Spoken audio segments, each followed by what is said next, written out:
Robert F. Kennedy Jr. Super PAC is planning to sue Meta after their 30-minute documentary on him was temporarily censored by the social media company. The cinematic campaign video titled "Who is Bobby Kennedy? What if he's not so crazy?" was released by American Values 2024. It walks through RFK Jr.'s background and explains why he's running for president. The video also argues that the narrative painted by the media bears little resemblance to the reality of who RFK is as an environmental attorney and corruption fighter. It opens with RFK Jr. reading aloud personal attacks from various media outlets. He's a walking, talking conspiracy theory, the New York Times. He's completely divorced from reality, The Guardian. He is vile, the White House. Being with him was the low point of my summer, Vanity Fair. Bobby Kennedy speaks with a croaking, rasping, painful-sounding voice. His vague explanation is that it's a virus, but more likely it is a crack pipe voice. The Standard. Kennedy is a crank, the New York Times. He is a crank, the New York Times. He's a crank who cranks out whoppers the way Taylor Swift disgorges perfect pop songs, the New York Times. He has conversations with dead people, The Guardian. I wouldn't vote for that guy either. A spokesperson from Meta told Rising, quote, "The ink was mistakenly blocked and was quickly restored. The link was mistakenly blocked and quickly restored once the issue was discovered. But the Super PAC argues the censorship is part of a broader pattern of censoring the independent presidential candidate." Meanwhile, RFK Jr. is challenging former President Donald Trump to a debate. Trump has previously said RFK Jr. was not a serious candidate and that his numbers are too low. RFK Jr. argues that new polling shows Trump and him are tied among America's 70 million independents and said on X, quote, "I'd like to make you an offer. We're both going to be speaking at the upcoming Libertarian Convention on May 24th and 25th. It's perfect neutral territory for you and me to have a debate where you can defend your record for your wavering supporters." Here to discuss is co-founder of American Values 2024, Tony Lyons. Welcome to Rising. Yeah, thanks for having me. So why don't you update us first on what happened with this documentary you put together? What was the issue with Facebook? Yeah, so Facebook was, telling people that they couldn't share it. It was making it so that people couldn't watch it. They were doing everything that they could in all kinds of different ways to prevent the American public from watching that film. And can you help us understand, for those who might be skeptical that this was anything other than a mistake, you referenced re-reference in the read that you pointed to a pattern of censorship against RFK Jr. specifically. Can you unpack what that pattern of censorship has looked like?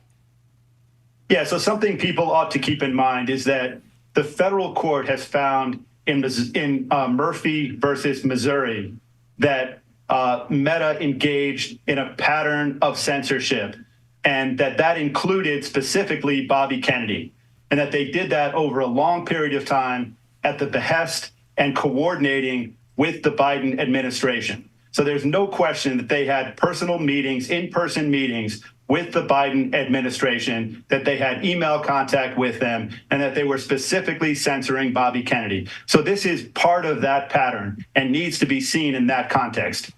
So I assume the point of the film, the documentary, we just played that clip of RFK Jr. Reacting to the very cruel things that have been said about him in various media. And earlier today in the show, we talked about this latest article from the New York Times you've probably seen going into his health from 10 and 15 years ago, including that he had a parasitic worm in his brain that had died. And I see a lot of people saying, oh, look, he has brain worms. That's an explanation for all the crazy things he has to say. What were you trying to convey? What is RFK Jr. trying to convey in this film, to people who've heard that he is crazy, that he's a crank? You heard that word over and over again, that there's something wrong with the way he thinks. What is all that about?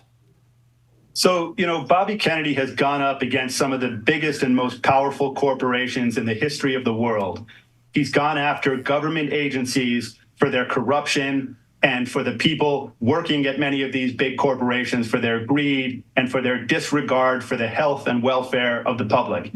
So when you do that, when you go up against those kinds of corporations, when you go up against the most powerful government in the world, they're going to come back at you. And the way that they do that is through lies, through censorship, through propaganda. So they tell every kind of story they can tell about Bobby Kennedy to try to discredit him. Anybody who knows him, anybody who's met him, knows that he's in exquisite health.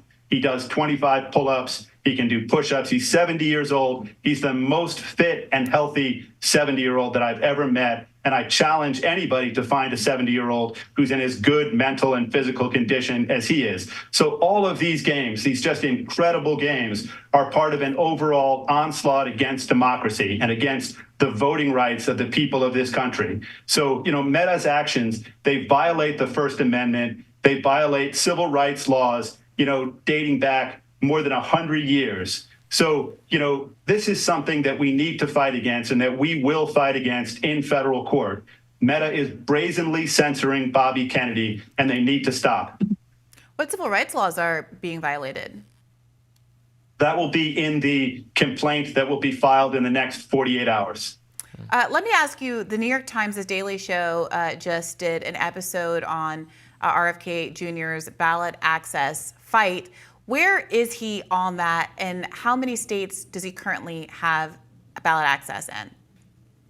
So Bobby Kennedy is, getting onto the ballot in state after state, just, new states coming in almost every day now. So he's got 60,000 volunteers. He's hired some of the best companies to help him get on the ballot, and he will get on the ballot. It's an outrage that he has to work this hard and spend this much money to get on the ballot. And I think that he's going to smash the two-party system and that we're going to have real democracy in this country when he's done. But he will definitely be on the ballot in every state. The Democratic Party has to get used to that. They have to stop playing all of these games and let the American people decide who they want to be president based on ideas, not based on censorship, propaganda, ballot games, and all of the other things that they're engaging in. Tony, I completely appreciate how important volunteers are, and it sounds like you have a great deal of them, how important, unfortunately, money is to getting on the ballot, and it does seem like you have a much better funded independent effort than a lot of other candidates who are trying to achieve the same thing, like Cornel West.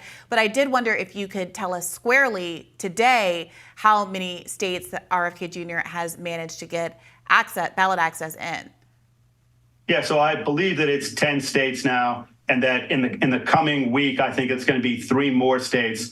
And I would say that in the next month, it's going to be up to over 20. And in the next 2 months, it'll be around 40. So like I said, he's definitely going to get on the ballot in every state and the District of Columbia. No question about that. Yeah, I looked it up. You're correct. It's 10 currently with efforts underway to be on the ballot everywhere else.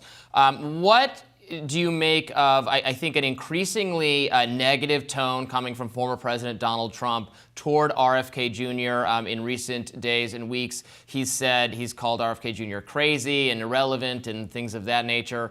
Both candidates, as well as Joe Biden, were invited to speak at the Libertarian National Convention, upcoming Libertarian National Convention.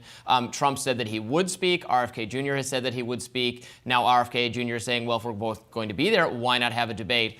I, as a libertarian, hope that also the people gathered there are able to hear from actual card-carrying members of the Libertarian Party. But a debate between these two would be an excellent opportunity. What do you think Trump's response will be? Yeah, so, it's clear that Biden can't debate at this point. He's just not mentally and physically ready for it. And he seems to be, signaling that he's just not going to do it. But Donald Trump has said that he wants debates, said that he wants to debate Biden, that he wants to debate, Bobby. So I think this is a good opportunity for him to live up to that if he believes that his ideas can stand up in the marketplace of ideas, he ought to be willing to debate Bobby Kennedy. And that he has said he's been subjected to many of the same things that Bobby Kennedy has. For example, there have been these polling games that are going on now where they're claiming that the polls are much different than they actually are. So there are, some really great polls out there in places like CNN, Quinnipiac, the New York Times. Those are no particular fans of Bobby Kennedy, but they're showing Bobby polling really, really well. And so the idea that there can be polls out there that show Bobby at 7% or 8%, it's just another sort of part of the game that the DNC is playing. So I think that Donald Trump has said that he believes in democracy. He said that he believes in real debate. He says that he's been censored, that he's been subjected to propaganda, to lawfare, to all of these different games. So if he really believes that, if he means that, he should debate Bobby Kennedy, and do it right now. Bobby Kennedy's ready to do it. They're both going to be in the same place, and it should be an incredible debate that the American people can then begin to look at the two candidates and see who they prefer. What policy issues do you expect to create real contrast between the two candidates if a debate like that does take place? A lot of this conversation has been about sort of censorship and messaging and hypocrisy, kind of who is the most genuinely independent candidate. But when it comes to brass tacks, where do you think the most space exists between RFK Jr. and Donald Trump, and that we could expect to see come out of a debate format? Yeah, sure. So one of them is, COVID policy. So many Republicans prefer Bobby Kennedy's, COVID statements, his book, The Real Anthony Fauci, the things that he said throughout the whole lockdown period, and they, don't like Donald Trump's view there. So I think that voters would be looking to see, given that the world has changed now, given that we're looking back, and given that we want to know what Donald Trump would do if this kind of thing came up in the future. I think voters want to see what Bobby Kennedy believes now, what Donald Trump believes now, what they would do to attack a sort of pandemic of the kind that's happened over the last couple of years. And so that, I think, is a key difference, because Trump has been doubling down time after time on policies that his constituents do not like. Tony Lyons, thank you so much for joining us today. Thank you.